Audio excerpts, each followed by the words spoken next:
As rents vary from state to state, city to city, towns to towns, neighborhoods to neighborhoods, we're going to look at 30-year mortgages on homes.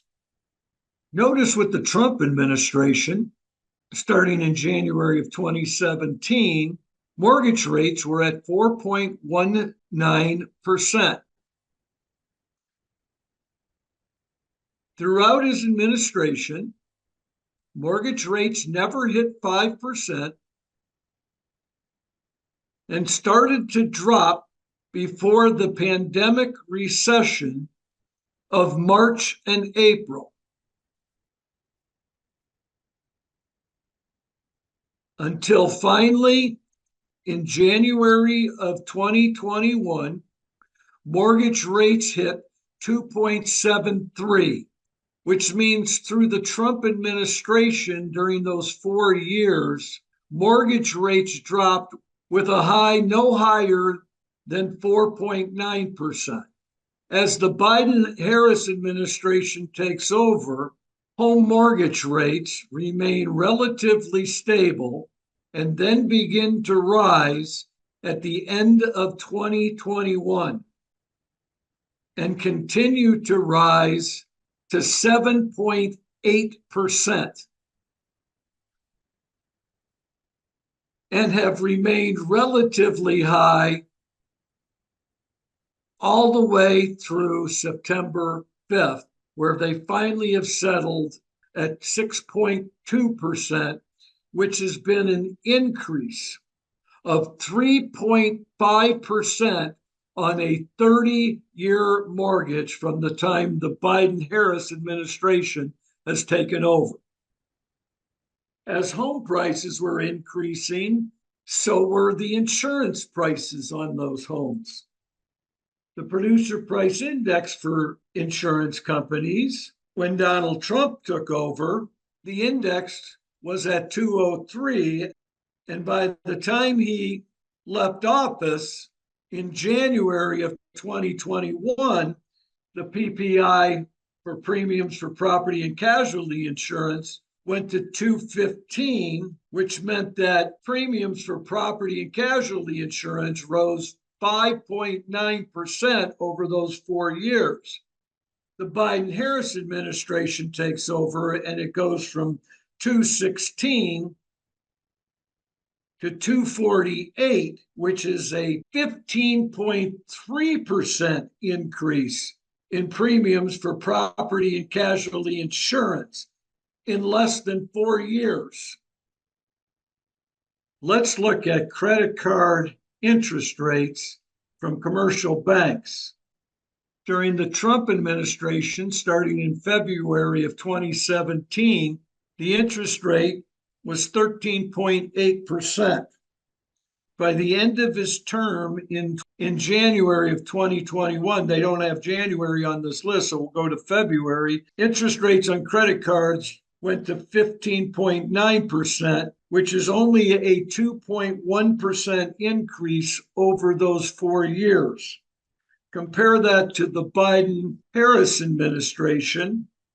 Credit card interest rates were at 15.91%, climbed all the way to 22.8%. This is a 6.9% increase in interest rates on credit cards in less than 4 years. When Trump took office in 2017, the kilowatt hour was 13.4 cents per kilowatt hour. And in 2021, when Biden-Harris took office, the kilowatt hours climbed from 13.6 cents per kilowatt hour all the way to, in August of 2024, 17.7 per kilowatt hour, which is a 21.4% increase in less than 4 years.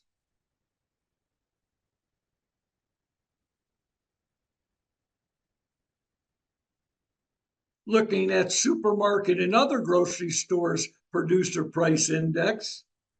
When Trump took office, the index stood at 193. And by the time he left office, it was 213, which means over those 4 years, grocery prices went up 10.4%. In January 2021, the Biden-Harris administration takes over and grocery prices start to climb.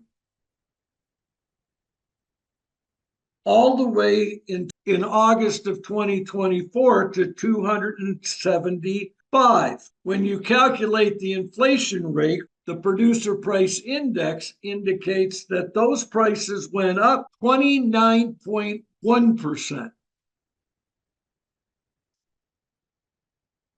And all of this is happening as real wages of workers has gone down.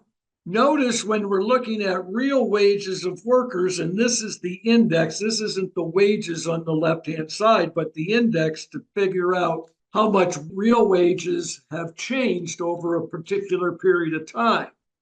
When comparing Trump's first 3 years, leaving the pandemic year out, which is sort of an outlier or an anomaly or what they call a statistical artifact, but when you look at the first 3 years from first quarter when the index was at 352 to January of 2020, right as the 2-month pandemic recession was just beginning, it went to 367, which meant that real wages went up 5.9%. If we go all the way to the end of Trump's term, you can see that the real wage CPI went to 376. Notice as the Biden-Harris administration begins, the index stands at 376. And it never reaches that point again in that 3-year period of time, which means that the real wages had fallen 1.3%. And if you go all the way to the second quarter of 2024, real wages have gone down 2.1%. I hope all of this information on inflation and the cost of living through both the Trump and the Biden administration gives you a better idea of what was happening during this nearly 8-year period of time.